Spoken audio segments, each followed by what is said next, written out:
हळद रुसली कुंकू हसले या मालिकेच्या पुढील काही येणाऱ्या भागांचे अपडेट जाणून घेऊया आपल्या व्हिडिओमध्ये. चला तर मग प्रेक्षकांनो सुरुवात करूया आपल्या व्हिडिओला. तर आता आपण इथे पाहणार की कशा पद्धतीने आता दुष्यंत समोर कृष्णा बाळजाबाईंचा खरा चेहरा आणणार आणि दुष्यंतला सत्य समजणार की बाळजाबाईंनी अढळरावांना आणि अनुसयाला किती त्रास दिलाय आणि मग दुष्यंत बाळजाबाईंच्या विरोधात एक खूप मोठं पाऊल उचलणार. आता नेमकं काय काय घडतं हे बघूया. तर सध्या आपण पाहतोय की कृष्णा निवडणूक जिंकलेली आहे बाळजाबाईंना आणि त्यांच्या संपूर्ण म्हणजे लोकांनाच या गोष्टीने संताप झालेला आहे. सगळ्यांची तोंड पडलेली आहेत. हे सगळं कसं घडलं, काय घडलं हे प्रश्न सगळ्यांच्या मनात आलेले आहेत. तर आता बाळजाबाई ह्या सगळ्यांना म्हणत आहेत, आता काय फक्त इकडे माझं तोंडच बघत बसणार आहात का इकडनं आता निघायचं पण आहे सुटाकडकडनं. त्याबरोबर मग लगेचच सगळीच लोक तिकडनं जाऊ लागत असतात. त्याबरोबर अढळराव मागून येतात आणि बाळजाबाईंना हाक मारतात, अहो बाळजाबाई, अहो थांबा की, किती घाई ती तुम्हासने पळ काढण्याची. निघून जाण्याची म्हणत होतो, चुकून पळ काढण्याची तोंडात आलं. थांबा थांबा, अहो असं काय करायलायसा, विसरलात होय सकाळ सकाळ लागलेली आपली अट. अहो किती तुमची बुद्धी कमजोर नाही का, आठवतंय ना व तुम्ही पंचायत ऑफिसात तुमचा तो फोटो लावायला आणला होतात. अहो हात जोडलेला तो फोटो आठवायलाय ना व, तेव्हा आपल्या दोघांमध्ये भेट लागली होती. तेव्हा आपण काय म्हणलो होतो, जर तुम्ही निवडणुका हारलासा तर तुम्ही माझ्या सुनाच्या तोंडाला गुलाल लावाल, माझी सून जिंकली याचा आनंद साजरा कराल. खरं बघायला गेलं तर ती काय माझ्या एकल्याची सून नाही, आपली सून आहे. पण आता तुम्हासनी ती अक्कल येईना झाल्या, त्याला म्या तरी काय करू शकतो. असो असो असो, आनंदाचा क्षण आहे बाळजाबाई. आमची सून म्हणजे अढळराव रांगडे पाटलांची सून सौभाग्यवती कृष्णा दुष्यंतराव रांगडे पाटील निवडणुकीत जिंकली आहे. विजयाचा गुलाल तिच्या माथ्यावर पडणार आहे. तर मला वाटतं तुमच्याच हातून पहिला गुलाल पडू द्या. एवढी वर्ष सरपंच होतासा नवं तुम्ही, या लावा आमच्या सुनबाईंना गुलाल.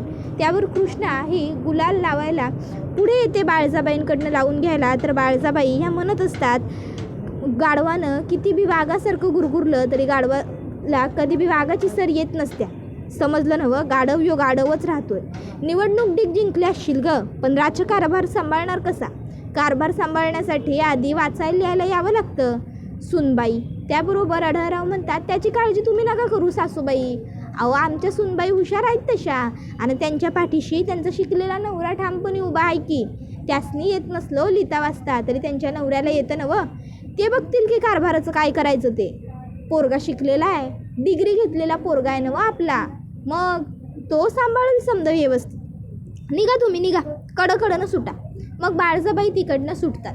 त्याबरोबर अढळराव आता कृष्णाला म्हणतात, कृष्णे पोरी बघितलंच नवं, म्या म्हणलं होतं तुला बाजी मारणार तू. अगं आज पावतर ह्या गावावर इथल्या लोकांवर तू लई उपकार केलेले आहेस, प्रत्येकाच्या आडीनडीला उपयोगी पडले आहेस. अगं फक्त पैका दिला म्हणजेच काम केलं, पैका दिला म्हणजेच मदत केली असं नसतं. अडीअडचणीला उपयोगी पडणं, अडीअडचणीला लोकांची साथ देणं म्हणजे सुद्धा मदतच असते ना. आणि तू तर प्रत्येक वेळी प्रत्येकाच्या अडीअडचणीला उभी राहत असतेस. मग तर सगळं चांगलं होणारच होतं. त्यानंतर मग आता सगळेजण मिरवणूक वगैरे करून तिकडनं जाऊ लागतात. आता अनुसयाला सुद्धा कृष्णाला शुभेच्छा द्यायच्या असतात, त्यामुळे ती सुद्धा कृष्णाला भेटायला गुपचूप मागच्या बाजूने आलेली असते. आता कृष्णा जाऊन अनुसयाला नमस्कार करते. इतक्यात त्या ठिकाणी नको त्यावेळी चुकीच्या पद्धतीने दुष्यंतची एंट्री होते. दुष्यंत आता कृष्णाला अनुसयाबाईंच्या पाया पडताना बघतो आणि लगेचच त्याला आठवतं की ही बाई तर त्या दिवशी अढळरावांबरोबर होती, मी अढळरावांबरोबर या बाईला पाहिलं होतं. त्यामुळे मग आता लगेचच दुष्यंत हा म्हणत असतो, कृष्णा तू यांना नमस्कार का करतेस, या बाई कोण आहेत. त्याबरोबर मग कृष्णा ही दुष्यंतला म्हणत असते, दुष्यंत सरकार हे बघा, आधी एक डाव माझा ऐकून घ्या, मी काय म्हणायला होते. मला ठावा आहे तुम्हासनी काय बी माहीत नाही आहे आणि त्यामुळं तुमची चिडचिड होत असते. पण आता तुम्ही यासनी काय बी बोलू नका. तुम्हासनी ह्या कोण आहेत, ह्या कुठून आल्या आहेत, ह्यांचं काय अस्तित्व आहे, ह्या समध्या गोष्टी मी सविस्तर सांगते. पण घरी जाऊ, इथं उगाच ह्या विषयाला वळण नग. आपण जर इथं बोललो तर विषय वाढल, वाद होईल. आपण घरला जाऊ आणि घरला जाऊन जे काय असेल की नाही ते समजा मी तुम्हासनी सांगते, आपण सविस्तर बोलू. मग तर झालं. दुष्यंत म्हणतो चल लवकर घरी. त्याबरोबर आता दुष्यंत कृष्णाचा हाकडून कृष्णाला खेचत घेऊन चाललेला असतो. त्यावेळी आता कृष्णा दुष्यंतला फक्त 2 मिनटं थांबा असं म्हणते. त्याबरोबर दुष्यंत थांबतो. कृष्णा अढळरावांकडे आणि अनुसयाकडे येते. दोघांच्याही नजरेत काळजी आणि भीती कृष्णाला स्पष्ट दिसत असते. कृष्णा आता अनुसया आणि अढळराव दोघांनाही म्हणते, ठाव हाय मला तुम्हा दोघांसनी बी भीती आणि काळजी दोन्ही बी वाटायले, पण विश्वास ठेवा माझ्याला, म्या काय बी चुकीचं नाही होऊ द्यायचो. दुष्यंत सरकारसनी म्या समध्या गोष्टी अगदी व्यवस्थित समजावून सांगन. तुमच्या दोघांच्या बद्दल त्यांच्या मनात कुठला बी गैरसमज किंवा आडी म्या नाही राहू देणार. मग तर झालं नवं. आता बिनधास्त राहावा, समद काही व्यवस्थित घडेल. त्याबरोबर अढळराव म्हणत असतात, अगं पोरी तुझ्यावरती तर माझा पुरा विश्वास आहेच, पर दुष्यंत किती गरम डोसक्याचं आहे ते बी तुला ठावं आहे नवं. अगं त्याला किती बी आणि काय बी सांगायला गेलं तरी शेवटी त्याला जितकं ऐकायचं आहे आणि जे ऐकायचं आहे तो तितकं आणि तेच ऐकतो. कृष्णे, अगं तू आत्ता त्याच्या आयुष्यात आली आहेस, तू आत्ता त्याला ओळखायला लागली आहेस, पर म्या त्याच्या जन्मापासून ओळखतोय गं त्याला. त्याबरोबर मग कृष्णा ही म्हणत असते, आबा मला ठावं आहे, समद ठावं आहे मला, पण आज काळजी करू नका. आज आर पार, आज दुष्यंत सरकारांचे डोळे म्या कायमचे उघडणार. आज म्या त्यासनी दावणार की त्यांची आई कशी चुकीची आहे आणि तुम्ही दोघं कसे बरोबर आहेसा. तुमच्यावर दोघांवर बी कसा बाळजाबाईंनी अन्याय केला आहे, गावा इतकाच तुम्हाला बी त्रास झाला आहे, किंबहुना गावापेक्षा बी जास्त तुमच्या आयुष्यात बाळजाबाईंनी वादळ आणली. ह्या सगळ्या गोष्टी म्या आज दुष्यंत सरकारांच्या समोर उघड्या करणार. मला ठावं आहे दुष्यंत सरकार समजून घ्यायला जरा अवघड समजतील ह्या गोष्टी, पण मला खात्री आहे दुष्यंत सरकार ह्या गोष्टी समजताना नकार देणार नाही. मला विश्वास आहे दुष्यंत सरकारांवर. तुम्ही बी काळजी करू नका. समर, काळजी करू नकस. आज पावतर तुला जे मिळालं नाही नवं ते समजा आता मिळणार आहे. तुझे हक्क, तुझा पैसा, तुझी प्रॉपर्टी, तुझा भावाचं प्रेम, तुझ्या आबांचं प्रेम समद तुला मिळणार आहे. त्यानंतर मग दुष्यंत आणि कृष्णा घरी येतात. दुष्यंतला तर असं झालेलं असतं की कधी एकदाचं मला कृष्णा खरं सांगते. घरी आल्यावर दुष्यंत कृष्णाला म्हणतो, कृष्णा तू म्हणाली होतीस घरी गेल्यावर तू मला सगळं काही सांगून टाकशील. हे बघ माझ्या हातात अजिबातच आता वेळ नाही आहे आणि मला पेशन्स तर मुळात नाही आहेत. तू माझा आणखीन अंत पाहू नको. जे काही असेल ते मला पटापट सांग. बोल लवकर लवकर कृष्णा की काय आहे तो सगळा प्रकार, कोण आहेत त्या बाई. आणि अढळरावांबरोबर त्या दिवशी आपण त्या बाईंना एकत्र पाहिलं होतं तेव्हा माझा एवढा संताप झाला होता, तुला माहिती होतं. तरीही आज जेव्हा त्या बाई तुला दिसल्या तेव्हा तू त्यांना नमस्कार का केलास. आणि ते सगळंही सोड, मला सांग समरचा त्या सगळ्याशी काय संबंध आहे. समर त्या बाईंना कसा ओळखतो, समर कोण आहे त्या बाईंचा, समर आज तिथे कसा होता, तू त्या बाईंना नमस्कार का केलास. कृष्णा प्लीज बोल, गप्प उभी राहू नकोस. तुला कळतंय माझ्या मनात खूप प्रश्नांचा काहूर माजला आणि मला तुझ्याकडनं उत्तरांची अपेक्षा आहे. तू माझ्यासमोर ही अशी मौन उभी राहिलेली मला नाही चालणार. मला वाटतंय खूप काहीतरी मोठी गोष्ट आहे जी माझ्यापासून लपत आली आहे आणि जी मला माहिती पडलेलीच नाही आहे. कृष्णा आता आणखीन लपवाछपवी नको आहे मला जे काही असेल ते खरं खरं कळलं पाहिजे. खरं जाणून घेणं माझा हक्क आहे, माझा अधिकार आहे ना. मग तू मला खरं सांगायलाच हवंस. जे असेल ते पटापट खरं बोलायला सुरुवात कर कृष्णा. त्यावर कृष्णा काहीच बोलत नसते. दुष्यंतला ती बसायला लावते. दुष्यंत म्हणतो, कृष्णा काय चाललंय तुझं, खाली बस, हे कर ते कर. हे बघ मला काहीही झालेलं नाही आहे, मी एकदम व्यवस्थित आहे. जे काही असेल ते तू बोलू शकतेस. प्लीज बोल पटापट. कोण होत्या त्या बाई, तू त्यांना नमस्कार का केलास. अढळरावांबरोबर त्या बाईंचे काय संबंध आहेत. नाही म्हणजे मला हे तर माहिती आहेच की अढळराव यांचे संबंध बायकांबरोबर काय काय असू शकतात ते, पण मला तरीही तुझ्या तोंडून ऐकायचं आहे कारण आज तू त्या बाईंना नमस्कार केलास म्हणजे नक्कीच काहीतरी गहन गोष्ट आहे. कृष्णा म्हणते, दुष्यंत सरकार आबांबद्दल तुम्ही नेहमी जे काय म्हणता ना तुम्हासने ठावं आहे, तुम्ही आबासने चांगलं ओळखता, ते समजट साप चुकीचं आहे, साप खोटं आहे. तुम्ही तुमच्या बाला अजून खरं आणि पूर्ण ओळखलेलंच नाही हो. त्यावर दुष्यंत म्हणतो, कृष्णा काय बोलतेस तू हे. कृष्णा म्हणते, भय मी जे बोलायलोय ते खरं आणि बरोबर आहे. असो, तुम्हासनी समजवाया आणि पटवून द्यायला मला जरा येळ लागेल खरा. बसा, समजून सांगतो आणि पटवून बी देतो. मग दुष्यंत बसतो. कृष्णा आता डोक्यावरती त्याचा हात ठेवून घेते आणि म्हणत असते, दुष्यंत सरकार मला सबूत द्या. मी आता तुम्हासनी जे काही सांगन त्यानंतर तुम्ही स्वतःला त्रास करून नाही घेणार. दुष्यंत कृष्णाला म्हणतो, कृष्णा प्लीज बोल आता पटापट. त्यावेळी मग कृष्णा आता बोलायला सुरुवात करते. दुष्यंत सरकार, एवढी वर्ष ज्या आईला तुम्ही देवी समान पूजलं, तुमची आई कधी चुकूच शकत नाही ह्यो भरम तुमच्या मनात होता, तो समजा चुकीचा होता. त्यावर दुष्यंत म्हणतो, हो ते सगळं माहिती आहे मला, कळलंय मला. गावातल्या लोकांना आईने किती त्रास दिलाय, त्या सगळ्याशी आणि याचा काय संबंध आहे. कृष्णा म्हणते, त्या सगळ्याशी बी ह्याचा संबंध आहे दुष्यंत सरकार. तुम्हासनी ठावं नसेल म्हणून सांगतो. तुमची आई बाळजाबाई. दुष्यंत म्हणतो बोल कृष्णा पुढे. त्यावर कृष्णा म्हणते दुष्यंत सरकार बाळजाबाईंनी आबासाहेबांनी फसवलंय. त्यावर हे ऐकून दुष्यंत म्हणतो काय? त्यावर कृष्णा म्हणते होय दुष्यंत सरकार, आज तुम्ही ज्या बाईला बघितलं त्या दिवशी तुम्ही ज्या बाईवर चिडलात, म्या जिला नमस्कार केला, ती दुसरी तिसरी कोणी नसून तुमची सावत्र आई, समरची सख्खी आई, आढळरावांची म्हणजे आबांची पहिली बायको अनुसया आढळराव रांगडे पाटील आहे.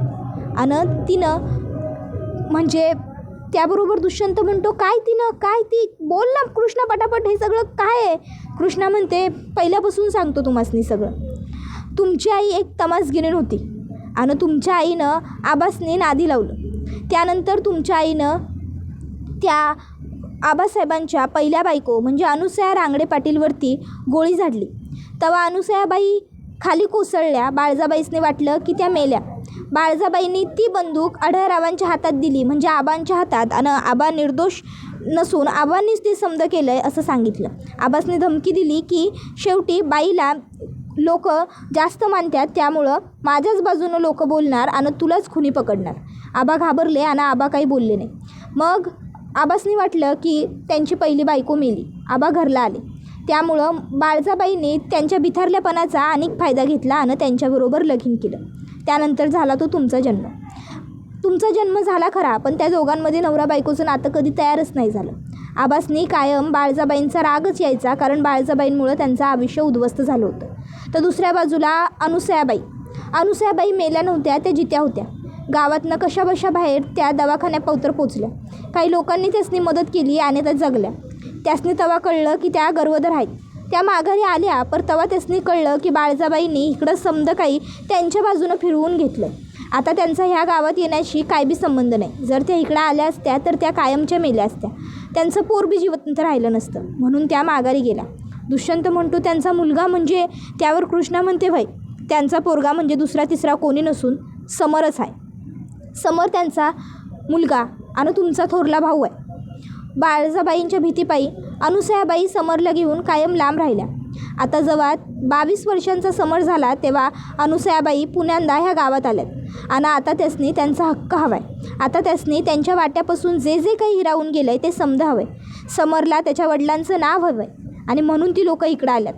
दुष्यंत सरकार, हे जे काही घडलं आहे ते समजा तुम्हासनी पचवणं लई जड जाणार होतं, मला ठाव आहे.